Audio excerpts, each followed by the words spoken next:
ഒരു ചെറിയ ഇടവേളയ്ക്ക് ശേഷം ഹൂത്തി വിമതർ വീണ്ടും ഇസ്രയേലിനെതിരെ ആക്രമണം നടത്തിയിരിക്കുകയാണ്. ഇപ്പോൾ ഇസ്രയേലിലെ ഏറ്റവും പ്രധാനപ്പെട്ട നഗരമായ ടെൽ അവീവിൽ വീണ്ടും യമനിലെ ഹൂത്തികളുടെ ആക്രമണം ഉണ്ടായതായി സ്ഥിരീകരിച്ചിട്ടുണ്ട്. ആ ആക്രമണത്തിൽ 16 പേർക്ക് പരിക്കേറ്റതായി ഇസ്രയേൽ അറിയിക്കുന്നു. യമനിൽ നിന്നും വിക്ഷേപിച്ച ഹൂത്തികളുടെ മിസൈലുകൾ തടയുന്നതിൽ പരാജയപ്പെട്ടതായി ഇസ്രയേൽ സൈന്യം പറയുന്നുണ്ട്. അല്പസമയം മുമ്പ് മധ്യ ഇസ്രയേലിൽ ഹൂത്തികളുടെ മിസൈൽ ആക്രമണം ഉണ്ടായി. മിസൈലുകൾ വന്ന് പതിക്കുന്നതിന് മുമ്പായി അപായ സൈറനുകൾ മുഴങ്ങിയിരുന്നു. യമനിൽ നിന്ന് വിക്ഷേപിച്ച ഒരു പ്രൊജക്ടൈൽ തിരിച്ചറിഞ്ഞിട്ടുണ്ട്.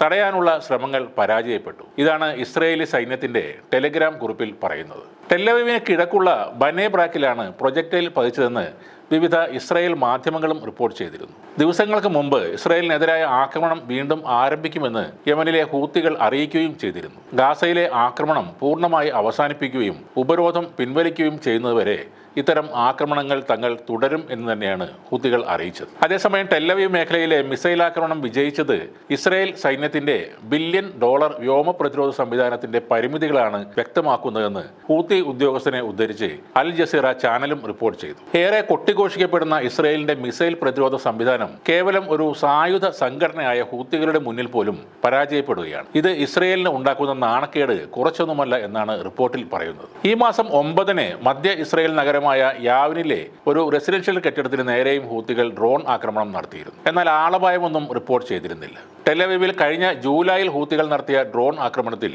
ഒരു ഇസ്രായേൽ പൗരൻ കൊല്ലപ്പെടുകയും ചെയ്തിരുന്നു. ഗാസയോട് ഐക്യദാർഢ്യം പ്രഖ്യാപിച്ച് കഴിഞ്ഞ വർഷം ഒക്ടോബർ 7 മുതൽ യമനിലെ ഹൂത്തികൾ ഇസ്രായേലിനെ ആക്രമിക്കുന്നുണ്ട്. ഇതിന്റെ ഭാഗമായി ചെങ്കടലിലെയും ഏദൻ ഉൾക്കടലിലെയും ഇസ്രായേലി ബന്ധമുള്ള കപ്പലുകളും ഹൂത്തികൾ ആക്രമിച്ചിരുന്നു. ഈ ഭീഷണി വർദ്ധിച്ചു വന്നതോടെ അമേരിക്കയും ബ്രിട്ടനും സനയിലെ ഹൂത്തി കേന്ദ്രങ്ങളും ആക്രമിച്ചിരുന്നു. എന്നാൽ അതുകൊണ്ടൊന്നും ഹൂത്തികൾ പിന്മാറാൻ തയ്യാറായതുമില്ല. പിന്നീട് അമേരിക്കയുടെ ഒരു കൂറ്റൻ യുദ്ധക്കപ്പലിനെ വരെ ഹൂത്തികൾ ആക്രമിച്ചിരുന്നു. ഹൂത്തികളുടെ ആക്രമണത്തിന് തിരിച്ചടിയായി ഇസ്രായേലും യമനിലേക്ക് ആക്രമണം നടത്തിയിരുന്നു. ഹൊദൈദയിലെ തുറമുഖത്തും സനയിലെ പവർ സ്റ്റേഷനുകളുമാണ് ഇസ്രായേൽ ലക്ഷ്യം വെച്ചത്.